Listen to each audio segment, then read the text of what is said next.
Welcome you all to another episode of the Cosmic Matrix podcast with your hosts Bernhard Guenther and Laura Matsue. Today's episode is called Timeline Reality Split and the Birth of a New World. So, obviously there are a lot of big changes happening, continue to happening in this world. And we already touched upon a lot of that in our last podcast. So what we see really happening on a global scale and also in our interpersonal lives, I'm sure you can see this as well. There's a lot of friction and division happening. People fighting with each other, arguing, debating on social media, or maybe in real life within family, friends, or even strangers. You know, right now we have the whole COVID, quote-unquote, second wave surge happening again. Although a lot of people are starting to see through it since the numbers don't add up. There's a lot of distortion and manipulation. But we also see across the whole US actually really, or especially in California again, the mandatory mask wearing. And that also is very dividing with people who quote-unquote virtue signal and want everybody to wear masks. And coming from their own, fear or just unquestioning of authority. And there are many, many people who just know, I don't want to be told what to do. And then the masks don't do anything anyway. And so there's a lot of in fighting and debating, arguing about that topic alone. So there is a divide and conquer agenda, definitely, on various levels from the Matrix perspective, pitting humans against humans, right? We're fighting each other. And that all ties into, the race war, what the whole issue with BLM. There also seems to be, as we discussed in our last podcast, Soros-sponsored some Marxist ideology behind all of that. So there's, throughout history, we've seen wars, gender wars, race wars, wars on ideology based on belief system, religious wars, and all of that. And that's really how the Matrix operates on the divide and conquer modus operandi. And I wrote an article about this a while back about the divide and conquer issue, and also ties into the trap of identification. What we identify with, when we truly identify with a certain belief or ideology, then we right away automatically, get in conflict with other people's identification, so to speak. So in many ways, the whole divide and conquer agenda is based on appearances and attached beliefs and all of that. So we also see this division on a political level, right? It seems very much like left versus right or Democrats versus Republicans. But really, if you dig deeper, it's really not Democrats versus the Republicans as it quote-unquote used to be, even nor the classical left versus right. But as I've written about in a recent essay, an article, it's more like the corrupted nature of the left or of the Democrats is being used as vessels by the occult matrix forces to maintain their power. So ultimately, when you go on a deeper level, this is really more about ignorance versus truth, or the anti-divine hostile forces versus divine forces, STIS, service to self versus service to others, however you may want to interpret this archetypal collective battle of dark versus light, which is really happening on multidimensional levels, interpersonally, on a political level, on a hyperdimensional level, globally, nationally. So that's really what's going on. So it's important also to get out of this black and white thinking and see more the bigger picture of what's happening. Because on some level, what I've also realized, or Lauren, I have realized, I'm sure you've seen this as well, there's also, besides the artificial created divide and conquer frequency, there's a natural division happening or natural splitting. And that's also what we want to talk about. And I've written about this in an essay a few years ago, actually called Timeline Reality Split, Frequency, Vibration, and the Hidden Forces of Life. If you haven't read it yet, I can recommend to read it. It's very prevalent for this day and age. And it's also, you can download it as an ebook as well. Yeah, and I'd just like to touch on the whole mandatory mask wearing virtue signaling, because, I mean, if you're tuned into, this kind of relates to the topic, is like, if you're tuned into the mainstream news media, if you still follow what Joe Biden and other politicians and even, celebrities and all the mainstream news media is telling you. They're programming and making people believe that if you don't wear a mask, that you're a bad person and you're a danger to society, because it actually goes along with the agenda that they're trying to push. The more in fear that they can get people to be, the more that they can actually blame Trump, the more that they can get them to police each other. So what you're seeing is the impact of a really successful propaganda campaign that's basically taken over all platforms, like all the celebrities, all the news anchors, even Mark Zuckerberg posted, not even Mark Zuckerberg, but Mark Zuckerberg the other day, he posted a status update, just wear a mask. Like, that's what they're saying, just wear a mask. All of the politicians in their profile photos are wearing masks. Like, so this is not just a regular thing. This is like a full scale assault on people. And unless you actually are able to make choices for yourself from your own conscience, you're easily going to fall in line with this propaganda campaign, because it's full scale assault. And so that's kind of what we're dealing with, is you have people aligning with one timeline, which is trying to lead people further into ignorance and fear and darkness. And then you have actually people who are able to kind of see through this insanity and are waking up. And it's actually people who are, I've noticed just from my personal experience, I'm actually quite surprised at who it is. Meaning, there's lots of quote unquote conscious spiritual people who have just fallen in line completely with the program. And this is something I've heard from my friends on social media as well, that they've been actually quite surprised. Bullying, shaming people, guilting people into wearing masks. You see that all over social media. Well, I don't actually, because I unfriend those people. But we get into that. Yeah, but that's what it's coming down to. So on a higher perspective, it's like that. What's that quote from Jesus? Forgive them, they know not what they do. When you're acting unconsciously and out of fear, and especially if you put these people, these politicians, you put in the mainstream media, whatever the New York Times says, if you put them in a position of authority, of course you're going to actually be policing people and doing all of this stuff, because that's part of the agenda. That's part of what they're trying to make people do, and then there's obviously all sorts of political reasons for that. So, with boundaries as well, which we're going to touch on, because to be honest, I had this insight this week, and realizing that just, it's okay to walk away from people who aren't there to receive your message. We each have a very specific mission and purpose, and there's going to be people who are really going to align with that, and then there's going to be people who are just going to argue and try to change what we're saying. And we need to just decide on our own intentions and who are the people that we're for. And if you're a service to others orientated person, who are the people that you're here to serve?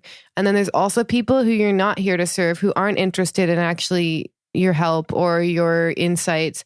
So you really have to decide what your intention in life is. For me, my intention is to serve the people that do resonate somewhat with the message that I'm speaking or sharing. And everyone else who just wants to argue with me about that message, or is trying to change me based on the projection that they had of me, then I'm sorry, my work is not for you. There's so many other people out there that you could actually follow who probably would be more in alignment with where you're at. So that's really what it comes down to, is deciding what our true intention is in life. And I think we're going to touch on that. But the timeline reality split also, I feel, involves with aligning with divine will and not what your little ego wants. The little ego often wants to keep old friendships beyond their point of being even useful to our life. And so yeah, I'm kind of going off a little bit of a rant there, but it's really just important that we decide on what our intention in life is. And if our intention is to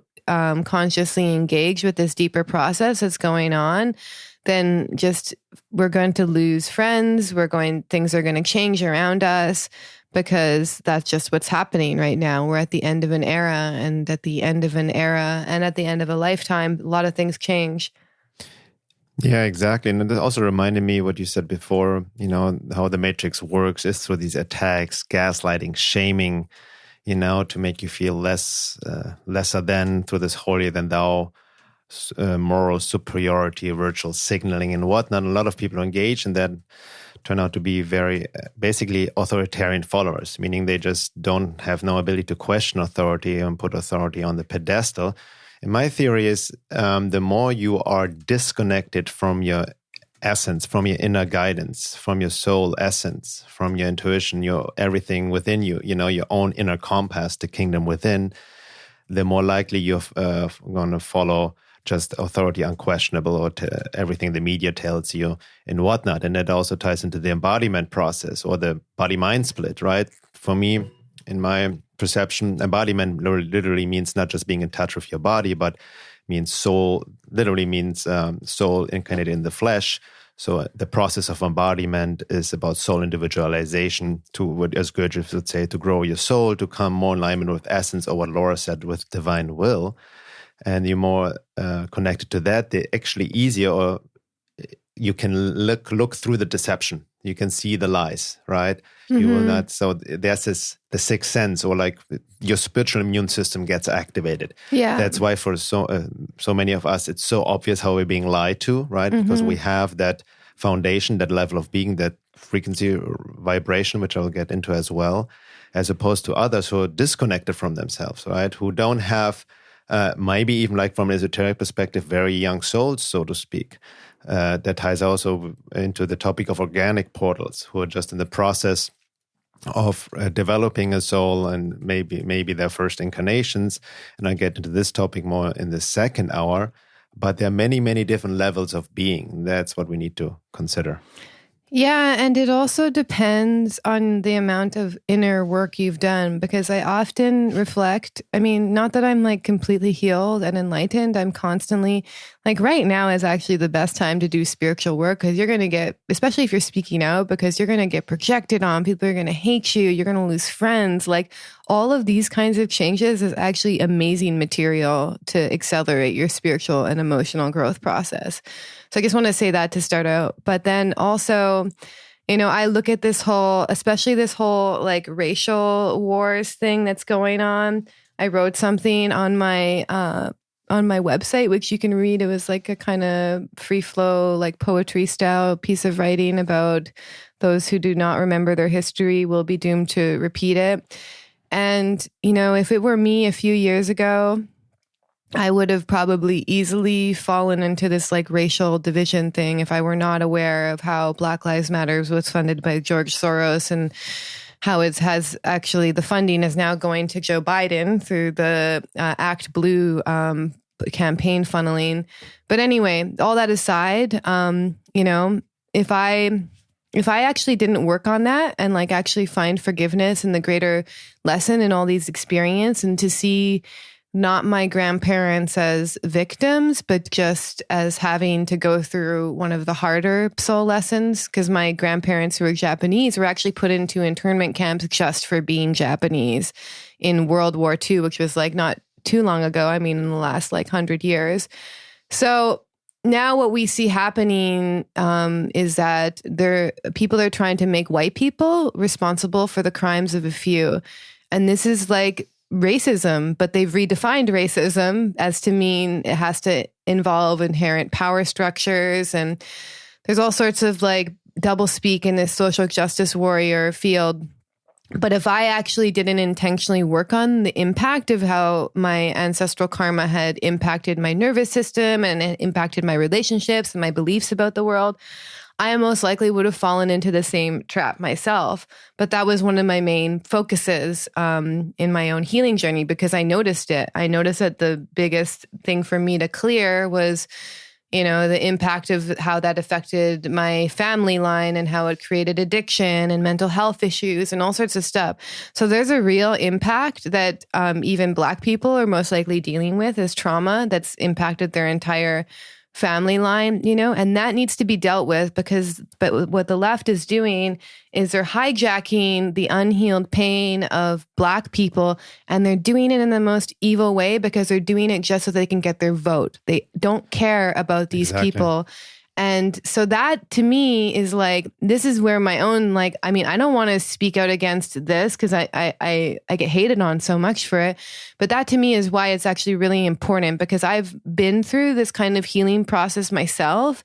And I actually was blaming white people and white men and the patriarchy long before it became cool in the mainstream for my own internal issues. You know, and so I see that playing out on a grand scale now, is that people, I don't hear many people actually talk about like, okay, let's actually look at the ancestral trauma. Let's look at the rage. Let's look at the grief. You know, it's like, no, we need to actually, this is literally one of the terms they say, like hold white people accountable for everything. And so, and now they've even changed it where you can be biracial and you can actually be a Black person, or, you know, what they say, a person of color, which is also a term which creates more division. And you can have inherent whiteness, you know, so it doesn't even matter your race anymore. Like whiteness is like this internalized like plague that they've put over society. And so, yeah, there's just a whole lot of like toxic behaviors in the social justice warrior movement. And the reason being is that because it actually doesn't look at like the internal elements of it. It doesn't actually look at like, okay, like what's the intention behind this? Like, where is this coming from? And asking those kinds of questions. And I don't ever hear them talk about ancestral, intergenerational trauma in regards to healing. They talk about like more victim blame traps in that regard. So, and it's also, just to throw in there, it's based on it's externalizing, trying to change the outside world. Yes, yeah. Outside other people's behavior. Yeah. Right? Rather than, okay, how can I heal this also from within? How can we all heal from this? Yeah. And then even like to bring another level on top of it, which nobody's considered, because you see, especially the far left are very anti-spiritual, not spiritual at all, very materialistic, atheistic. Yeah. You know, it's very, the whole system works like that. If you would bring in the next level of past lives, reincarnation, the universal law of cause and effect and karma, and not to oversimplify that this is just your karma, but the complexity of the evolution of consciousness, where all of us may have been completely different races at different places in the world throughout thousands of lifetimes, right? But we're just like this materialistic view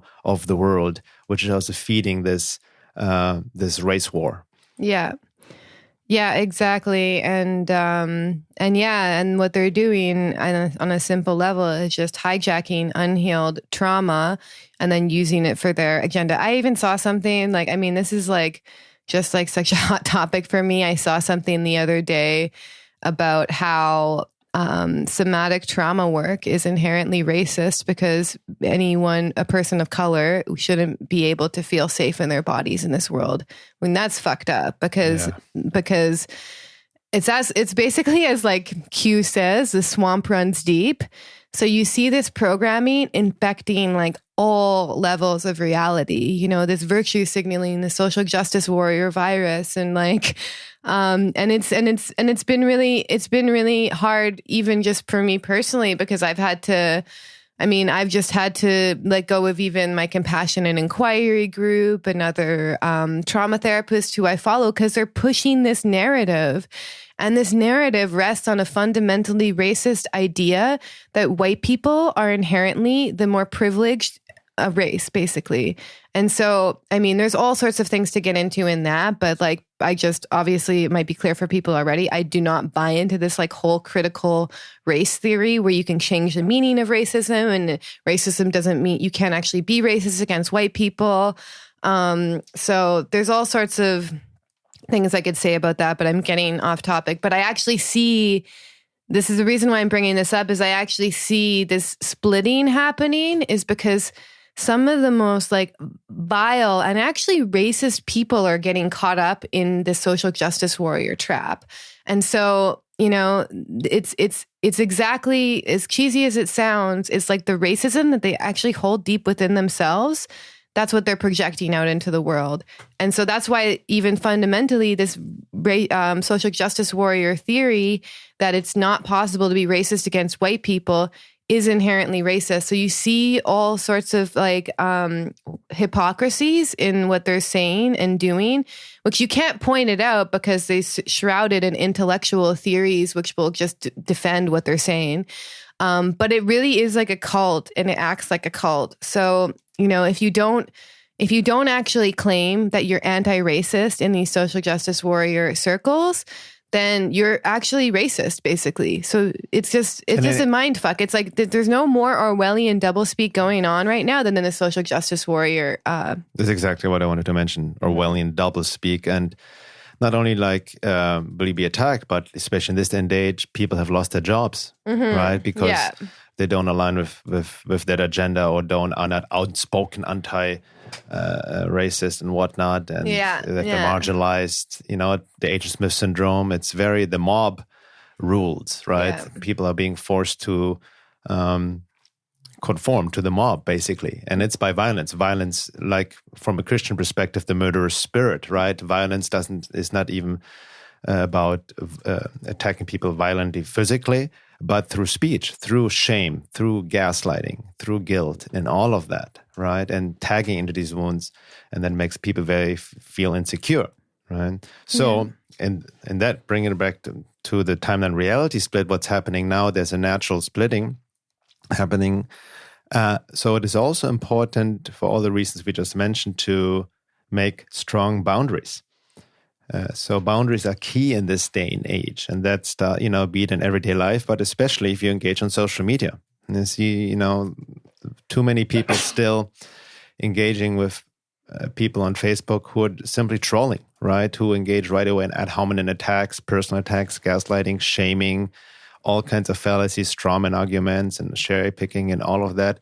And when you engage with such people who would literally act as portals, like Agent Smith syndrome for occult forces, you enter their game. You will never be able to convince another person who is so stuck in the trauma response, basically, right? Or severely socially conditioned, mind control. It's like a huge MK Ultra program running, the trauma installment program on a global scale. So you cannot convince people by speech or information alone. We talked about this last podcast, I believe, cognitive dissonance. It's not possible. So when you engage, you get riled up, you get an argument, it creates all this emotional luge, which only feeds the matrix forces on occult levels.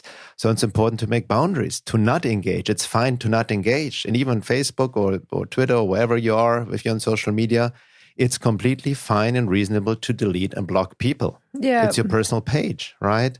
Do not put up with stuff. It's your free will. If people get upset at you for deleting them, blocking them, well, that's actually proof that you did the right thing, because any reasonable people would respect a boundary. Mm-hmm. A boundary means being able to say no. Mm-hmm. And a good friend would respect this as well, to like, okay, he or she said no, I'm respecting that. I'm not going to push the issue. Yeah. If somebody gets upset for you for making a boundary, well, that even proves even more, like I said, that the boundary was just. Exactly. And there are people, like it's very infrequent that this happens, but when I make a boundary with someone and then, a month or two later, they email me and they apologize for what they said. So there's going to be people who can actually like have like that. To me, if someone goes and personally attacks me and I decide to block them, and they email me and they like own what they said and how it might have impacted me to some extent, then I'll be like, okay, I'll be forgiving. I'll give people another chance. But then there's the opposite side, which you mentioned, this murderous spirit. I've had people who I just unfriended, or some of them, these people actually I probably blocked. But then they won't let it go for months, and they'll literally go and talk shit about me to other people who are friends with me months later. So that's when you know that they're hijacked by this like murderous spirit, that they cannot let it go. And then you've become a target for all of their projections, and all of their projections, the ammo of that, the ammunition is like all their unhealed wounds and all their issues with their mom and dad or whatever their karmic setup is. So you want to read that quote maybe from, because that book you've been reading lately is really interesting. It's a book called When to Walk Away by Gary Thomas. And it's based on true Christian teachings, but it's very well versed. And it talks about the murder spirit, so you guys can look it up. Again, the author is Gary Thomas, When to Walk Away. Yeah, so I'll just summarize, though, what that book is about. I mean, you can read it if you want. It's definitely a little bit like Christian, to say the least. But basically, it uses, like a lot of people misuse, like turn the other cheek from Jesus to kind of put up with like toxic people. A lot of these, I mean, even like in every single quote unquote like organized religion, you can misuse these teachings to basically put up in toxic relationships. But this book is really interesting because it talks about how, Jesus actually walked away from a lot of people. He was like, I'm not going to bother with this. He either walked away to regenerate, or he was like, these people are not interested. There was lots of people who like Jesus came to their village and like they just like hated him. This is like all across like just the stories about him. So it's just important to just know when to walk away and know when you're speaking to people who are actually interested. And the murderous spirit is basically when like a demonic, or what they would say in Christianity, a satanic being takes over someone and they just want to silence you. And they're not interested in having a conversation. They just want to silence you. And by the way, just in regards to touch on something you said before, if people could be convinced in a Facebook comment, they would have changed their mind a long time ago. So 99% of conversations that we engage with on social media are useless because the person isn't like... It's like, if you want to get into a debate with someone, the best way to do it, I think, would be to like actually speak to them. But getting into typing, it's not really that effective. So that's one thing we have to see. We have to feel into it energetically. And, I've dealt with this, what they're calling this murderous spirit. I've dealt with it in my friends. I've dealt with it in my family members. I've had to make boundaries with longtime friends who I actually knew were toxic for a while, to be honest. And that's been really hard for me. And that's been like a grieving process for me. So I think we touched on that in the last podcast episode, that it's actually important to just grieve and let go of these experiences and not use it as also a way to harden your heart and be like, fuck everyone, I don't give a shit. Because that can also be the shadow side of making boundaries. That's true. Yeah. Well, I just want to quote one short paragraph from Gary Thomas's book, When to Walk Away, from the chapter Murderous Spirit. And he writes, the best label for the silencing is social murder. Healthy people can disagree and walk away. Toxic people harbor a murderous spirit, at least in the sense of wanting to completely discredit you and shut you up. The Apostle John warned, anyone who hates a brother or sister is a murderer, and you know that no murderer has eternal life residing in him. When you read the book of Acts, the story of the early church is the story of opponents using every means, the law, persecution, ridicule, shaming, name-calling, and often physical murder to get them to shut up. Sometimes it looks like demonic opposition, but the end goal of the toxicity was always the same. Stop, be silent, kill what you're doing and saying, or we'll kill you. And that's literally what we're seeing happening, especially for the pathological far left. Yeah. Trying to shut you down. This is you can see it through the Christian lens, satanic possession, demonic possession, through the yogic lens of integral yoga, occult hostile forces, all kinds of, this is hyperdimensional warfare, or the Wetiko virus, the Native American virus that has taken people over, the predator mind. That's what's coming through. So if you hate on people, and really are infected with this hate, that's you're committing murder. Literally, from a spiritual perspective. So it's not just a physical act, it's a spiritual act as well. And as you also spiritualize a being, hating someone becomes so much more painful that you literally cannot do it. Like maybe you can do it for like a split second, but it's very painful to align with that kind of frequency. In fact, it's interesting, like just on an energetic perspective, the people who are in fear and anger and rage, they're more susceptible to getting sick right now. So like they're actually causing that which they're afraid of because they rest in these emotional states all the time.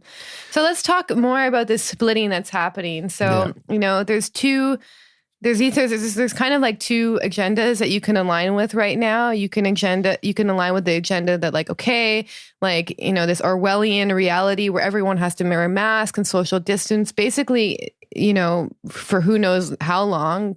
Canada even just announced that they're going to stay potentially locked down far into next year. I mean, we're not in Canada right now, but I'm just giving you an example of like, they're literally saying that these coronavirus restrictions are going to take place all of next year. Like, this is the kind of thing that they're laying out. So remember after September 11th, they changed all the travel restrictions, and like travel was never the same after that. That was a Saturn-Pluto opposition. So that's a little bit like more of a back and forth aspect. So that's like a lesser version of what we're experiencing now, where they're literally trying to change. I mean, reality is never going to be the same from this point forward. I also feel personally that we're at the end of an era and at the end of an age. So what's happening is you're going to see people disintegrate, and then you're going to see people actually use these experiences for spiritual, emotional growth, to stand more in their truth, because they're like, wow, I don't give a shit, basically. Like, what do I have to lose at this point? I've lost my job. I lost everything. That can actually make you feel really alive. Like, there can be a sense of freedom even from this loss and destruction that can come from it. So you're seeing this natural splitting happening. And it reminds me, I was watching this video from this like old guru in India. He's like kind of obscure. I was at this ashram in India and meditating there. And so anyways, just watching this old video of this guy.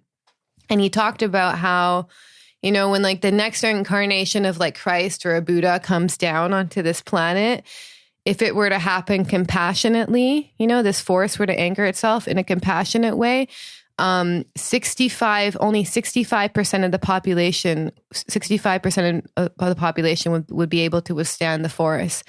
So, and then he said if it were to happen fiercely, only 35% of the population would be able to withstand the force. Withstand the force meaning literally survive. Exactly, literally survive. So just to show you, when we have these higher frequencies trying to anchor themselves, there's literally people who cannot withstand that pressure. And you see it happening now. Like like my heart goes out to people who are struggling with anxiety and depression and mental health issues right now, because these kinds of traumas can be so overwhelming. So if you're one of those people, I just highly recommend that you start working with someone and take this as an opportunity to really, commit to life and commit to being here.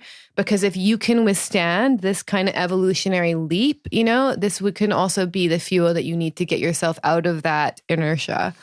Exactly, because what's happening also from the bigger picture perspective, besides this, what's happening on a global level, 3D matrix level maybe, which was very obvious, but there's something bigger happening, and that also ties into a birth of the new world. So the higher force of, as Sri Aurobindo would call it, the supramental consciousness of the divine is descending onto earth. The light is coming down. As Laura just mentioned, this is a high frequency, and not everybody's able to withstand that or hold that frequency, to say the least.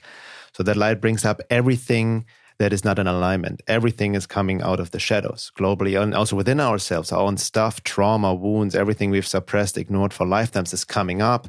Then most people then do not know how to handle that because of lack of already self-work, lack of understanding even of basic psychology, trauma, and all of that. And then it's mechanically projected externally onto other humans. And that's how they're called hostile forces. The matrix forces use it to fuel the artificial divide and conquer agenda to pit humans against humans, right? So right now, everything is coming up, and it's the time of transition we are in right now. And all of this, as I mentioned before, or we mentioned before, relates to the frequency resonance vibration. And that's a term I used in my essay, Timeline Reality Split, Frequency Vibration and the Hidden Forces of Life.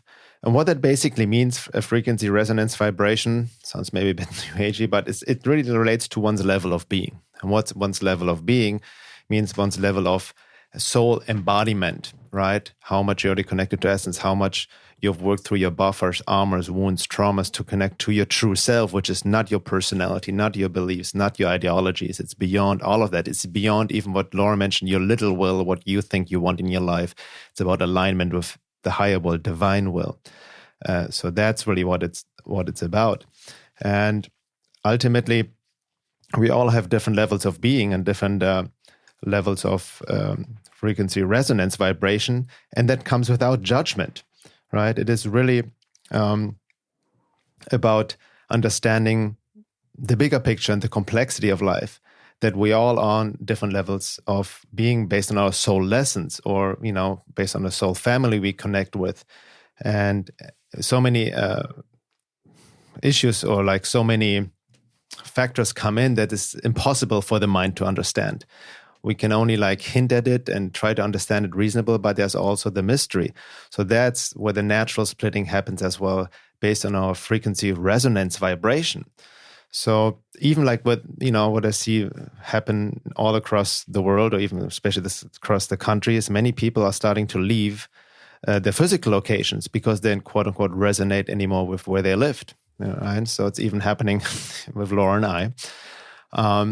But that doesn't mean, it's important, again, not to fall into blame or victim consciousness, because wherever you lived at some point was perfect for where you were at, based on your soul lessons, on your frequency, resonance, vibration. So as you change, right, and the outside change as well, then at some point there's no frequency match anymore. So you will naturally feel, the more you're embodied, connected to your true self, like inner calling, I need to go somewhere else. That's why it's very important in this day and age, also from a practical nature, to heed these calls, to listen to that and get out of your comfort zone, because too many people stay at places or even relationships, right, codependency, because out of their comfort zone or fear of change. Yeah. So with everything that's happening right now, there's a choice to be made as well, because again, it's easy to fall in victim blame if you lost your job, if you're hardship, but there's a silver lining, right? Maybe it is also spirit, because speaking or breaking this down, or divine acting through what I call tough grace, to put you out of a stagnant situation, to get you out of the comfort zone, to break old patterns that don't work anymore, to disrupt relationships that were not based on truth anyway, but more on codependency and comfort, or even lies on appearances and inauthenticity, to free you from that. But that can be very painful. The more we attach to the past, the more we want certain things to be a certain way. So, it is about this letting go process. And I wrote about this in my article about prophecies and dreams, where I shared this dream of this fellow about the waves coming over and over, and we are called to ride the wave and don't get stuck in the undercurrent. So that's what's happening to natural splitting. People get disintegrate who cannot hold the higher force of the supramental consciousness. It's really descending and bringing everything up.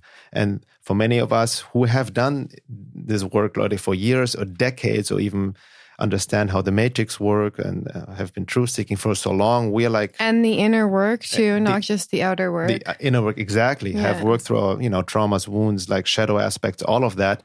It's almost quote unquote easier for us in that sense, because we can handle the energies. I'm not saying it's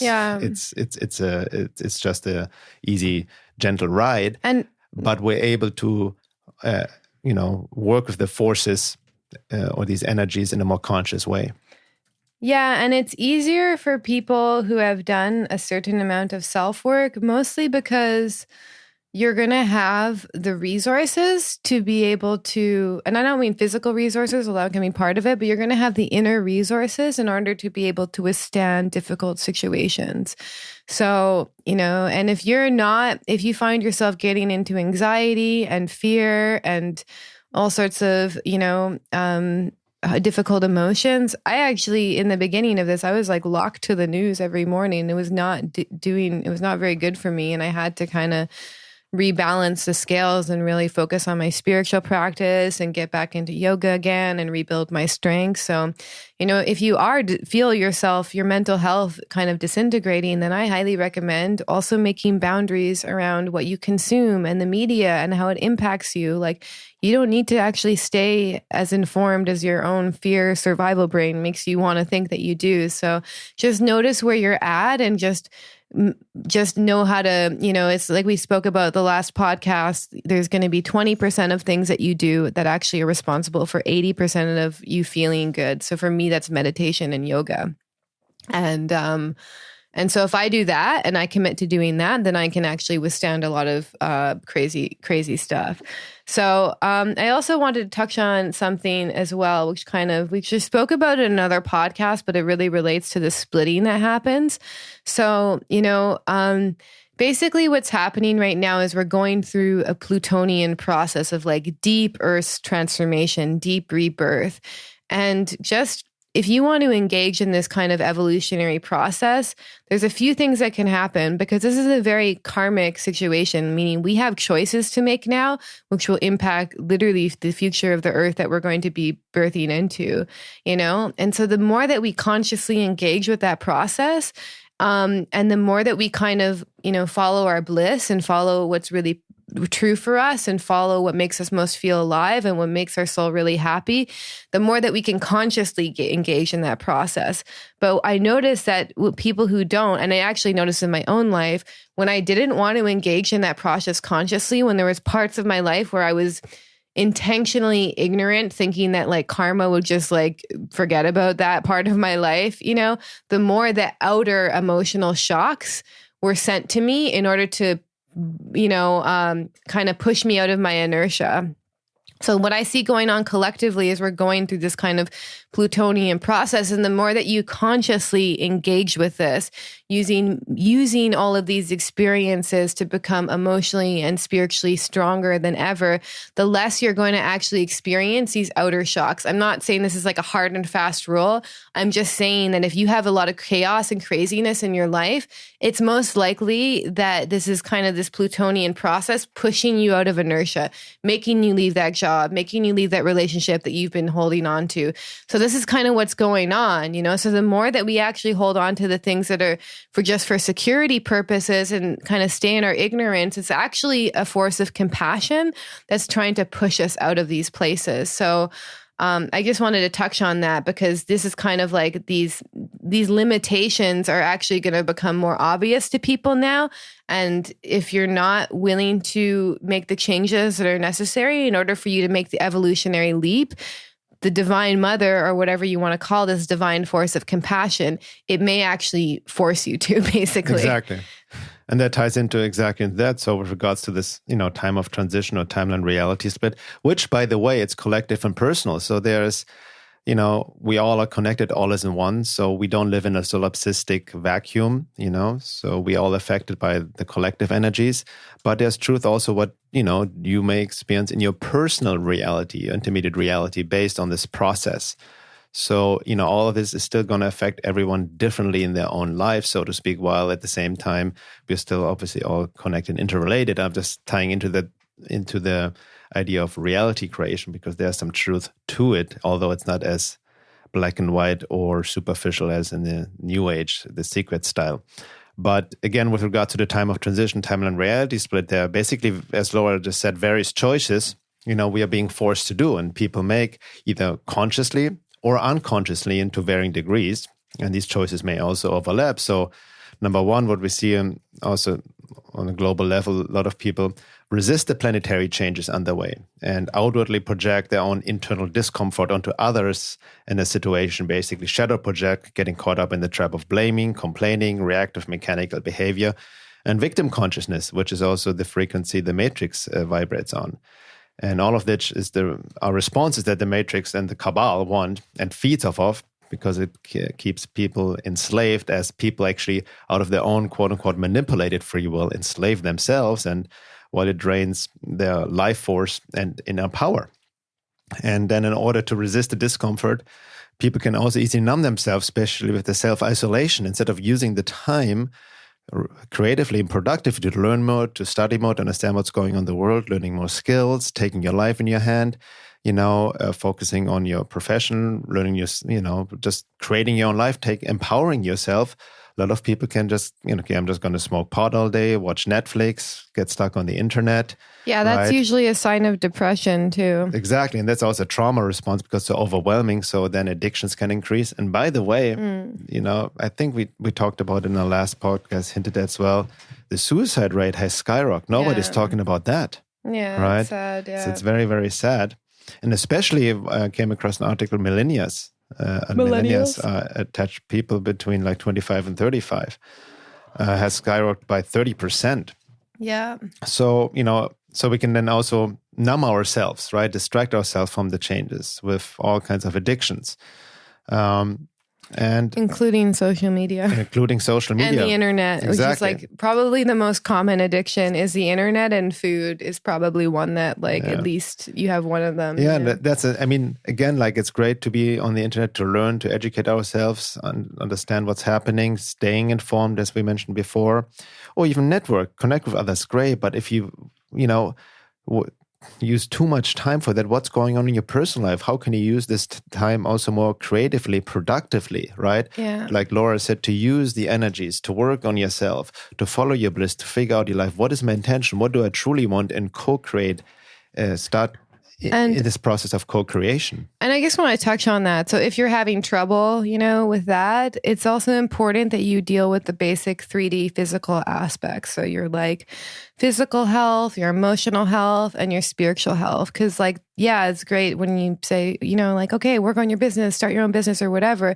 But if people aren't doing that, that's usually because they're having a trauma response to the situation. So basically what needs to happen is some basic 3D work. There needs to be some boundaries around social media, like create a container around yourself. Who cares what's going on in the world, but just take care of yourself on that very basic level. Because I think back to like when I was really depressed and suicidal and people would be like, okay, you just need to work on yourself or whatever, but really what needed to be handled was the basic 3D elements of my reality, meaning like, and this can actually also mean, by the way, like finding like, enough security financially in order to support yourself. So if you're struggling right now on like just like making that leap and like using this time to work on yourself, it's most likely that there's some deeper emotional and physical issues which need to be dealt with first. So I think that's just an important thing to touch upon. Exactly. No, very good. Exactly. Then also if being was frequency resonance vibration, as I mentioned before, the level of embodiment is not aligned with the pursuit of knowledge, there's no understanding or implied embodied knowledge, and not just intellectual information. Basically, what that means, I hint again at the triad, what Gurdjieff talked about, the connection between knowledge, being, and understanding. So many people just gather information, knowledge, but they don't truly quote unquote understand. Which also shows when people just read something, just because you read something doesn't necessarily mean that you understand it. It depends on your level of being, on your soul embodiment, how you take information, and it's not coming through your subjective filters, biases, and all of that, and especially relates to higher knowledge. So that needs to be understood. So especially this day and age, careful not to get just hooked on all the information war out there, right? On some level, we mentioned it before, it's important to understand critical thinking and all of that, but it needs to be definitely matched up with the inner work to increase your level of being. And on that note, just reminded me, there's an excellent video Tom Montauk made called also about soul resonance, which ties into the concept of frequency resonance vibration, which also determines what experiences you experience in your everyday life, what you attract to your life regarding synchronicities, because don't forget, there's an interrelationship between your outer reality, your intermediate outer reality, and your inner state, especially on unconscious level, right? There's truth to it that the outside is a mirror of your inner state. Not to oversimplify, not go into victim blaming, but there is, the biggest illusion is that the outside is different from our internal state. Yeah. And that's, sorry, just to touch on the social justice warrior trap, I just want to say that when I blamed like white men for all my problems and the patriarchy, I actually saw that evil everywhere. And that's what you see happening on a grand scale right now with the people who are basically falling into the other opposite timeline and kind of falling into this whole racial division timeline, is that the hatred and the racism that they carry deep within their hearts, they see everywhere. And that's why they're seeing it everywhere on a very basic level. And I know that that's happening because that's what happened to me. And the second that I actually worked on that, I didn't see people judging me for my race. I didn't see it everywhere like I did before because I wasn't holding it within myself.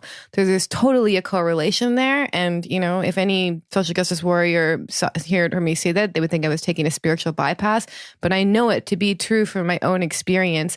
And interestingly, I knew the shift was happening because basically there was a moment when the outer reality actually wasn't matching what my inner experience was. So basically, I was seeing racism in places that there wasn't any, and it was actually creating some cognitive dissonance. So, that's when the shift really starts happening, when you're like, wait a second, it's maybe something isn't within me that's holding this, because whatever is happening externally is not giving me the material I need to project on it anymore, basically. It also reminds me also from an esoteric perspective, or the evolution of consciousness, to understand basically law, universal law, that you don't get to move on until you have learned your certain soul lessons. Yeah. So the trap is again trying to manipulate or blame the outside world, but all of that is irrelevant until you turn inside and realize, how can I approach the situation differently? What are my own beliefs conditioned socially, culturally around it, my childhood wounding, my trauma that relates or corresponds to the way I perceive the world and keeps holding me back. And a lot of it is unconscious that you're not aware of. Hence, as we mentioned in our last podcast, there's only so much self-work you can do on your own. This is the time to work with groups or find somebody you can work with to really go there and dig deep to change your unconscious beliefs, traumas, wounds, and whatnot, which you just project externally. Because again, it's like school. You don't get to move on until you have learned your lessons, and the universe will reflect it back to you over and over and over again until you finally get it. Yeah, and we're more successful when we learn how to work together as well. Like everyone relates to this splitting that's happening, and what's going to happen too is you're going to have, and at least I see this with the people that I coach, is a lot of people, because of the external situations kind of setting them up, are having to align with their deeper soul mission. And this is also this timeline reality split that's happening, is that there is a force that if you weren't living your purpose and you're really meant to be here to help transition this next era that we're birthing into, there's going to be divine forces, which is going to pretty much like put you in the position that you're going to have to make that choice, So if you have latent healing abilities, or if you have ability to work with other people and you're not really utilizing that to the fullest extent, I guarantee you the divine is going to elect you to actually reach this next level right now. And that's what I see happening with a lot of people. It's like I see it all over their chart, like intuitive, sensitive ability to really have deep compassion for other people. And they're just going along in their lives and just ignoring these gifts. But what's happening now, is we're going to have the divine is actually going to, basically elect these people and be like, okay, we need you to be ready for this next shift, and we need you to be using your gifts to the fullest extent. Exactly. So basically what it means now is to enter the fire of transmutation consciously, without resisting the resulting discomfort.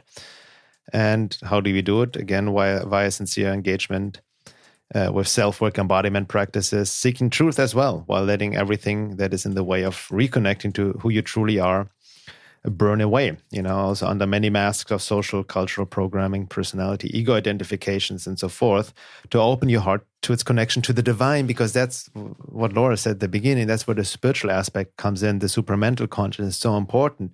Yes, it's on all levels. We talked about the physical work, the psychological, emotional, somatic work, all important. But ultimately, in this time of transition, the work is about transforming your, quote, ego into a healthy vessel, not destroying the ego, but turning into a healthy vessel for spirit, for the divine to work through. So you are not influenced by external suggestions or the craziness, or just act mechanically and reactive, but you become a vessel for the divine, right? Aligning your will with divine will. And that's where magic opens up. That's where the silver lining happens. You see actually that this is a birth process, and it will empower you to find your place in the world and put you on the path you haven't even possibly considered before.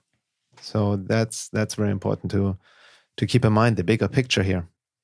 So before we wrap up the first hour, here's a little quote-unquote homework for you guys, some questions to reflect on, in the positive sense now, besides because it's so easy to get trapped in everything is a trap, from the Matrix perspective, we are fucked, we're doomed, the New World Order is coming down, 5G, mandatory vaccinations. So don't, get trapped in this negativity. And I'm not talking about pulling the new age love and light pill, but there's something to be said about healthy optimism, right? About anchoring a higher force here.